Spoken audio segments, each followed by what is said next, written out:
Aloha family, Spencer-Mack here. Jumping back on to update you guys into some of the recent research and experimentation and experience I've had. As you know, I've been diving into the amino acids. I was talking story on glycine in the last video. And I found something pretty intriguing when it comes to the world of fasting and maintaining your fasting status and finding what nutrition you can implement during the fasting window. I've learned that there are 3 amino acids that are non-insulinogenic, so they don't trigger insulin. These 3 are L-histidine, L-tyrosine, and citrulline. Now, citrulline, tyrosine, and L-histidine are all produced endogenously, internally. But there's a lot of research coming out supporting the benefits of increased intake of what they call the non-essential or conditionally essential amino acids. Now, out of these 3, I'd say right now I'm most fascinated with L-histidine. Citruline's pretty profound as well. It's a precursor to arginine, actually increases arginine more so than taking arginine itself. In fact, let me retrace and say that arginine is one of the non-insulinogenic amino acids. But it's actually better just to take citrulline. I'm going to do a different video on that, but this one I wanted to talk story on histidine because I find so many of its properties overlap so well with fasting. One being, it mutes hunger. It increases anorexigenic hormones. I'm not sure if I'm pronouncing that term properly. When we think of anorexia, it's no longer eating food, no longer wanting to consume food, so it lessens hunger naturally. It also stimulates cognitive function, has been shown to increase the acuity of the mind and reaction time. It's also a form of a stimulant because we've all heard of histamines before. We take antihistamines whenever we're sick or we have a cold. Histamines trigger inflammatory responses, but what they really do, it seems, is excite more energy to a particular area. Now, just because histidine is the precursor to histamines does not mean that it increases histamines. In fact, I'm finding a lot of people take L-histidine to battle allergies. In some feedback loop, L-histidine actually helps to lower allergic responses. So that's also fascinating. Now, one big point that I found pretty profound is how impactful it is in skin conditions. Now, L-histidine actually has a lot to do with rebuilding tissues, building red blood cells, and even forming the sheath around our nervous system, the myelin sheath that coats our nerves. Now, when it comes to the skin, perhaps it's because of its anti-inflammatory properties or its antifungal properties, but it fights eczema. It's been documented to be very suitable to treat eczema. So that's pretty profound. And I've been taking it, experimenting with dosages.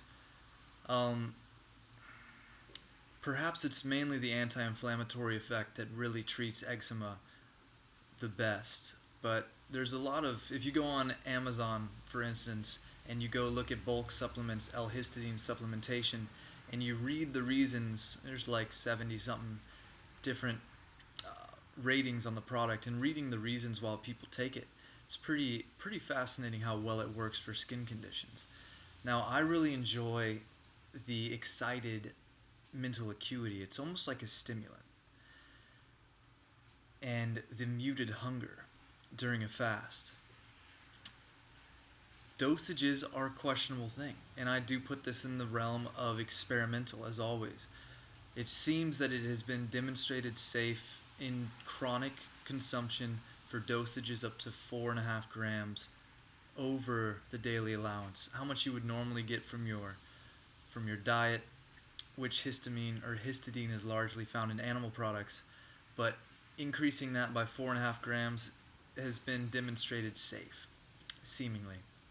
There have been studies where they've given people up to 64 grams a day for multiple weeks. Headaches and nausea and cognitive impairment were some of the negative results of that. So I've been experimenting around the 5 and 6 gram range and enjoying it. It actually boosts digestive potential as well. Has something to do with the digestive function. I'm not sure if that just solely applies to the HCl form. Different amino acids are either in a base or an acid form, and that just depends on what they're attached to. I have histidine HCl. So HCl is hydrochloric acid, which is what we digest our food with, at least in the stomach portion. And I've just been adding that into my water with the rest of my minerals with my electrolyte brew and enjoying it. It's been pretty fascinating. So I wanted to drop in and share that as a main idea. I'm going to do more research on it and come back with more in the future. And yeah, from now I just want to answer some questions if there are any. Just kind of update you guys on where I'm at with my experimentation. Yo, Tippy, Ageless, what's up? Are you still daily intermittent fasting? Oh man, yes. What I have done, what I've decided to do, is basically enter a saturation phase where I'm just trying to soak myself in nutrients to top up on anything that I might be deficient in after chronic fasting for 3.5 years. As you guys know who have followed me, I ran into a deficiency, electrolyte deficiency, multiple reasons that helped that happen. But now I'm really refining my elixir, the amino acid elixir, and I've only been consuming that for the better part of a month and 10 days, and I've opened my window up to about 16 hours. Now, on a handful of occasions in the last month and a half, I'd say about once a week, when I'm really feeling in need of sustenance, I've been training a lot or working a lot, I will take more of my elixir earlier in the day. I've broken around 11, around noon before, but typically, if I hit the 16-hour window, I'll take a shake around 2 or 3 o'clock in the afternoon. And I've been doing that about 4 days out of the week.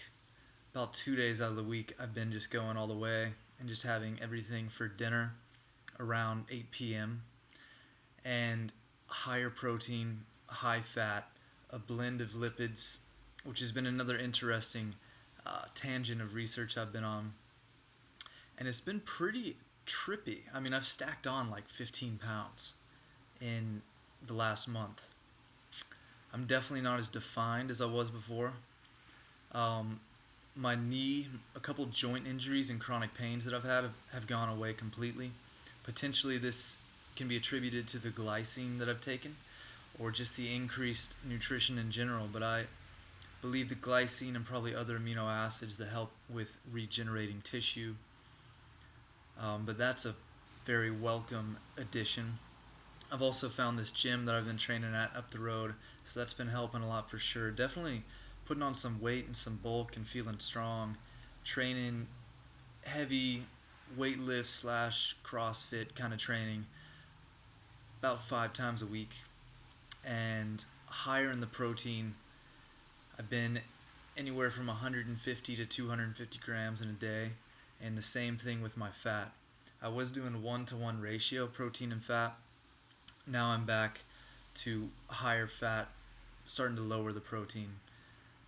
With a blend of pea protein and rice right now, and a mixture of amino acids into a blend of lipids that I'm pressing out of flax and sesame and red palm oil. Definitely whenever I added that red palm oil, I noticed a jump in like energy or probably hormones is what I'm going to guess. And red palm oil I'm finding is an excellent source of vitamin A when I'm trying to find my fat-soluble vitamins, my fat-soluble nutrition. The sesame seeds are pretty high in vitamin K. I also take natto, the fermented soy product, which is high in K2, the highest source you can get. And vitamin A I'm getting through the red palm oil. So it's pretty interesting. I feel pretty damn good, to be honest. I'm definitely sleeping more than normal, but I'm also hitting training pretty hard and working pretty good. The meditation has been better and better as well. My clarity of mind and just all around presence has been getting more calm, more centered. So I'm appreciating that. My goal currently is to saturate myself so thoroughly with all the nutrients that I can and to refine my elixir as something that I can live on. Almost like a Soylent kind of insanity. I don't know if you're a fan or heard of that whole scene that's happening. Soylent is like this all-in-one. You can live on this substance. And I want to create an elixir like that. It's really well refined. And then just have a meal here and there with family when I go out and celebrate, just to simplify it and to optimize the totality of my nutrition. And it's definitely paying off right now with training. And I think putting L-histidine and L-citrulline in my water has definitely been amping up my power and my endurance. So these are pretty exciting things. I'm definitely pretty stoked on what's happening right now. Taking it slow though, as always. You never know. We got to look for long-term effects. So yeah, I am still doing intermittent fasting. And haven't eaten yet today. What time is it? It's like 3 o'clock where I'm at. Zero hunger. L-histidine definitely kills the hunger. Pretty fascinating. How do you test yourself for deficiencies? Well, you can go and get a blood test. Some people do hair analysis. There are different levels of accuracy depending on what nutrient you're actually testing for. And the problem with two of the main deficiencies, potassium and magnesium, is that those are primarily inside of the cell. And so you have to get a special intracellular blood test to tell you the content of magnesium or potassium that's in your blood. And otherwise, they're just going to tell you what's in your serum or in your plasma. And that's not going to be accurate. So I found out because I just hit a wall, chronic fatigue, started having serious edema. I really felt like I was going to pass out. One night I was like, hospital. You know, I didn't end up going, but just through chronic research and paying attention to the way things affected me, I eventually figured it out. So that gave birth to the electrolyte drink that I've been drinking. I've had epic feedback on that, by the way. I've really had some good feedback on individuals who have started applying that to their own fasting regimen, and it's exciting to hear that it benefits other people. I think basically when you're chronically fasting, you're going to enter into a state similar to ketosis. You're going to end up in ketosis, especially if you're going for a 23-hour fast. And when you're in ketosis, you're going to be dumping more minerals than normal. And if you're not eating as much, it's hard to really get that full supply. So having that macro mineral water supplement is pretty clutch. Kia ora. Could you please share how you were getting your high fat content in your exceptional diet? Thank you, my friend. I admit what I'm doing is not really in grasp. You have to have a certain amount of funds to invest in an oil press. It cost me like $300. I think you can get them for $250. It's this oil press. It's like the size of a juicer. And then I buy flaxseed, and I buy sesame seed, and then I buy red palm oil. And so I'm balancing the ratios of ALA and linoleic acid, omega-3 and omega-6, with the flax and the sesame. The sesame is extremely high in antioxidants, phytosterols, minerals. It's a pretty profound substance and actually protects the oxidative nature of flaxseed. And then that's also high in oleic acid, which is monosaturated fat. And then I'm blending that with the red palm oil. I just started doing that yesterday, and I was pretty amped on it. It's going to be interesting. I'm blending that with the red palm oil, so I've got a pretty even balance of saturated fat, monosaturated, and polyunsaturated. You could just go buy flax oil, I don't know if I'd buy standard sesame oil. Um, you could just be adding high levels of avocado oil to your dishes. Red palm oil is pretty stable because it's largely saturated fat. And you could buy hemp oil. Always trying to get fresh because these are higher in the polyunsaturated fatty acids, um, which are more prone to oxidation. But the seed itself comes with antioxidants in it, so that is kind of a built in protection. There's definitely a whole school of thought that is totally against PUFAs or polyunsaturated fatty acids because if you consume them, they're going to oxidize in your body, trigger inflammation. But most of these studies are isolated and don't include the other added antioxidants. So I'm looking for a balance, and something I've really seen profoundly impactful with the ALA and LA, the omega 3 and omega 6, is that they greatly increase reproductive hormones. Across the spectrum of animals, I've seen it boosting testosterone, luteinizing hormone, and increasing sperm count, sperm motility, and then litter size. Like varying, there's an interesting study where they vary a blend of soy and flaxseed to vary the ratios of linoleic and alpha linoleic, omega 6 and omega 3. And when they get this particular ratio against a control and against the other diets, there was almost 30% higher amount of pups. These were rats, these were rodents. There were 12 rodents, 12 newborns per litter as opposed to 9 or 7 in the other diets. And the level of testosterone in the male rats also been demonstrated in boars, been demonstrated in rams, been demonstrated in cows or in bulls, I should say. These not only increase the sex hormones, but also have been shown to increase muscle mass without any kind of training or lean body mass. So, saturated fat tends to increase fat body mass, increase the amount of fat stored in the liver. It's been demonstrated you can have a high fat diet, but if it's high in ALA, like in flax, you won't gain, it'll protect you from the negative side effects of stacking on adipose tissue. So, it has a trippy, it inhibits, it makes you extremely insulin sensitive, and then it inhibits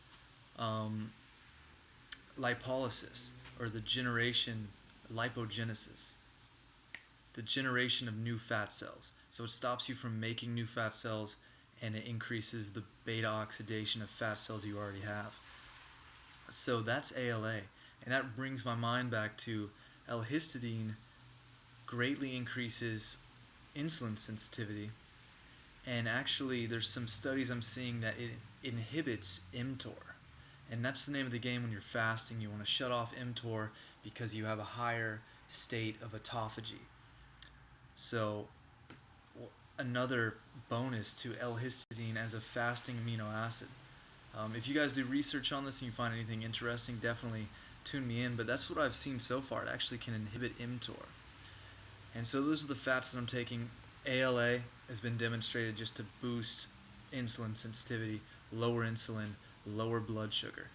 I've seen it repeatedly in my own experiments. If I take flax or chia oil regularly, my ketone levels are ridiculous, and my blood sugar will drop a lot faster in a stable manner. I'll get my glucose lower if I'm going back into a ketogenic approach faster. That being said, I think because the lipid content of my liver, you could say, is probably low due to the really high content. I was doing nothing but flax oil for like a week and a half, and I started to feel really hungry after about 10 days. And I hit the saturated fat, which will increase the fat in the liver, which probably triggers some hormones to make you feel satiated. And so I haven't been hungry all day is another reason, not just the L-histidine. So that's another thing to think about. The balance of those two is probably the key. What does natto taste like? It's hard to define a taste, my friend. I love it. when I throw it, I actually throw it in my smoothie, yeah? So I've got this fatty, creamy smoothie with a lot of protein in it. I use sunflower lecithin as an emulsifier, and it's also a source of choline, phospholipids, which connect with fatty acids and proteins and create your cellular membrane, phospholipids. Um, and so that emulsifies it, makes it this creamy shake, and then I throw in the natto at the end, and that kind of like thickens it, gives me something to chew, and I don't know, the taste is just exceptional. But I'm also kind of a weirdo in that sense. No fermented coconut yogurt. I'd be open to that for sure. You know, there's definitely probably a whole spectrum of people. If you look at the fatty acid profile of meat versus dairy, meat is basically 60% unsaturated in grass-fed dairy, or healthy meat, 60% unsaturated, 40% saturated fat. Dairy is reversed. So it's primarily oleic acid. So that's monosaturated, like found in oil. Interestingly enough, just like the fatty acids DHA and EPA, they have different structures that affect how they affect our body. I don't know if you're aware or have heard the term SN2 position. There's the SN1, SN2, and SN3, and it has to do with the structure of the fatty acid. And that structure affects how your body can work with it and how it affects your body. And it seems that palmitic acid from palm oil, red palm oil, actually has higher amounts of oleic acid in the SN2 position, which is the ideal form. So theoretically, as I've said, I'm learning from the carnivore diet, but working to improve it. So it's really low or negligible carbohydrates, high fat, primarily saturated in oleic, but I'm adding in ALA and LA for the reasons that I've shared previously: hormonal, anti-inflammatory, cognitive function, growth, repair, and then dialing in the protein and amino acid profile. So just looking at that piece of information, if oleic acid and saturated fat are the two primary fats you're getting out of the animal product, you could probably use palm oil, red palm oil, sourced ethically, please, as a good source of a fat. You might overdose on vitamin A. So probably some olive oil as well, and then some saturated fat. That would be the closest vegan form of the carnivore diet if you were interested in trying a very low carb vegan diet. Um, but in the past, I've definitely done a ton of ferments with coconut for sure. A lot of experiments in that. Thank you, Brother Lewis. Do you consume alcohol? If yes, on the days that you drink, do you regulate your sugar intake or keep your liver from doing extra work? Said an avocado? Yeah, avocado oil. Good call. Um, I don't drink often. It's very rare. It tends to be red wine. It'd be in the evening. I try to keep it at a glass at a maximum. I believe there's a sweet spot with it for sure. It's social lubrication, as they say. It definitely will free you up, help some creativity, spontaneity flow. There are aspects of it I appreciate. I rarely drink. There are certain types of red wine that supposedly don't kick you out of ketosis. There's a whole company called Dry Farm Wines that sells wines that they market as ketogenic wines. But I don't drink that much. Ultimately, it dehydrates me. Alcohol lowers testosterone, uh, basically wrecks the quality of your sleep, which is probably why it lowers testosterone. And I just don't feel as good as I could the next day. If I can keep it to just a drink, it's really not that big a deal. That's kind of difficult. Really high quality wine. I like Biodynamic. One of them is a red wine. It's a mix by the name of Tikal. It's my favorite wine. But yeah, it's a rarity, my friend. I don't drink that much. So yeah, guys, if there are any questions, please throw them up on the board. That's kind of my update. I've been feeling a lot better. Found this gym to jam in. It's really interesting. It's half church, half gym. It's called Trinity Fitness. I think there's like 30 of them on the mainland. It originated in Florida, and it's not religious, but they use prayer. They quote scripture when they open up class just to bring in what they call encouragement. And I really appreciate that. My views are definitely different, and I share them openly with the coordinator, the guy who runs it, and everybody's just a good friends. Found good people to train with up there. It's just a nice environment, which is really key. Which is another reason why I'm putting on mass, is because I have a good place to go train. People encourage me to get up there, and so I'm definitely stacking on some strength right now. It's really interesting. I think also because I adhered to low calorie chronic fasting for 3.5 years, and then I open up my window and increase my caloric intake with more accurate nutrition. That would explain why I can stack on weight so fast. So it'll be interesting to see. I'm going to give it another month and keep refining it from there. And on top of that, I've also created a community gathering. I had 3 people all ask me within 3 days, "Hey, bro, I've been thinking of like getting a gathering together." It's actually a men's group, which I never thought I'd even be a part of. But I had 3 of my brothers, one of my mentors, elders, all state that they wish there was a place that we could all gather and talk story about spirit, about our self development, our improvement. And because of that, we called it together. And out on my friend's property, we have a fire. And right now, it's all men. We're keeping it a men's circle. I think that does simplify it to a degree. It doesn't create uh, this sexual friction, or, you know, it allows a space for men to be more vulnerable with each other. And the focus is on love, the focus is on God, the focus is on spirit, self development. How do we cultivate that state? What did Buddha reach? What did Christ reach? What is that place? What is that state? How can we get there? What do you think that is? And bringing people together just to contemplate these things unifies us, and it's been building a great family. And then that connects to, it has these offshoots, because you have your focus on God, on your own evolution of this realization, and then you have all the offshoots that support that. How can you connect your business, your livelihood, as a service to support your unfolding, to support your community?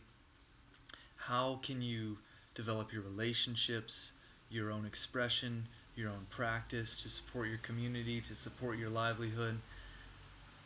All roads leading to the same place. And it's just been a breath of fresh air. It's invaluable. That's such a piece that we're missing, is that community gathering spot. So I highly recommend creating that.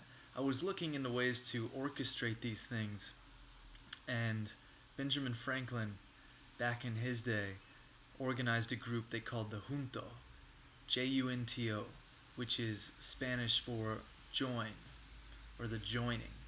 So it's like where you meet up, where we connect. And he had a group of 10 men, businessmen, there's even a bartender, who would all meet up on Friday nights. First at a bar, and then at a house, and talk story. Benjamin Franklin would guide it with questions, with ideas, and they'd discuss natural philosophies, politics, business, and self-improvement. And so we're pretty much modeling that, and it's been fantastic. Highly recommend organizing something like that. Yeah, what up, Julian World? A pleasure, my friend. Thank you. What do you suggest for students who need their brain health to be in its best state for obtaining and retaining a lot of information? Keto? Yeah, I'd say ketogenic diet. Just for enhancing BDNF, brain-derived neurotropic growth factor. Fasting, actually, a blend of the two. Playing with things like acetylcarnitine, L-histidine, Tyrosine is another one to look into. These are both amino acids that can enhance mental acuity and clarity of mind. Tyrosine boosts dopamine and serotonin, so it kind of gives you more will or drive to pay attention. But histidine is one of the more potent ones for the alertness. Mental recall is an art in itself. The art of learning is something that can be studied and should be studied before all other things are studied. We have to repeat information and learn to relate information to other things we already know to really integrate it into ourselves.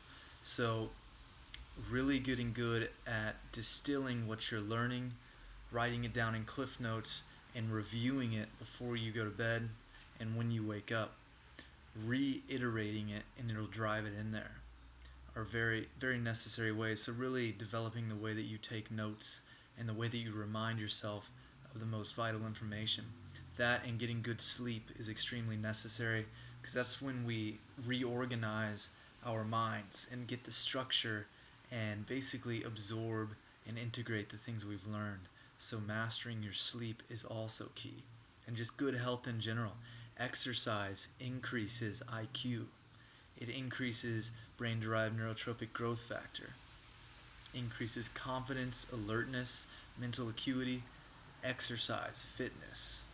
So all of these are some keys you can lend to boost cognitive performance and your ability to retain information. Nice. 20 hours is a good window, man. I think that's a nice window. You know, it didn't have to be too intense. I'm really a lot more flexible than I was. I was definitely really rigid for a while. Now I'm like, all right, okay, I think I'll break. It's like 4 o'clock in the afternoon. Sometimes I don't need to.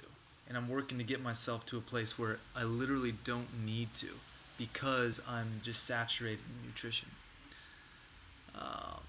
Cool. What is the best vitamin C food for keto? It's a good question.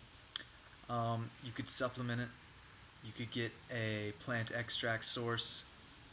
There are debates as to how natural vitamin C affects the body differently than ascorbic acid, which can actually be produced by black mold, which actually can produce a lot of beneficial things. So I think that's a bad fear people have. Ascorbic acid still has many demonstrated benefits. I like putting a squeeze of lemon in my water. And since I put all of those alkaline minerals in my water, when I put the acid in, it helps to balance the pH and give me a source of vitamin C. And it's not too many sugars that is going to like kick me out of keto or trigger hunger. So squeeze a lemon. I don't have any adversity to. That's something I'd like to know more about, though. I really want to get that. I basically want to take all of my water-soluble nutrients during the day, and then all the fat solubles come when I break my fast.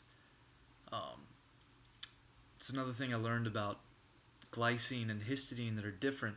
Glycine, major boost to insulin secretion and drastically lowers the glucose response to a meal. So that's definitely one that you only take with meals. But L-histidine greatly increases insulin sensitivity, lowers insulin, lowers blood glucose.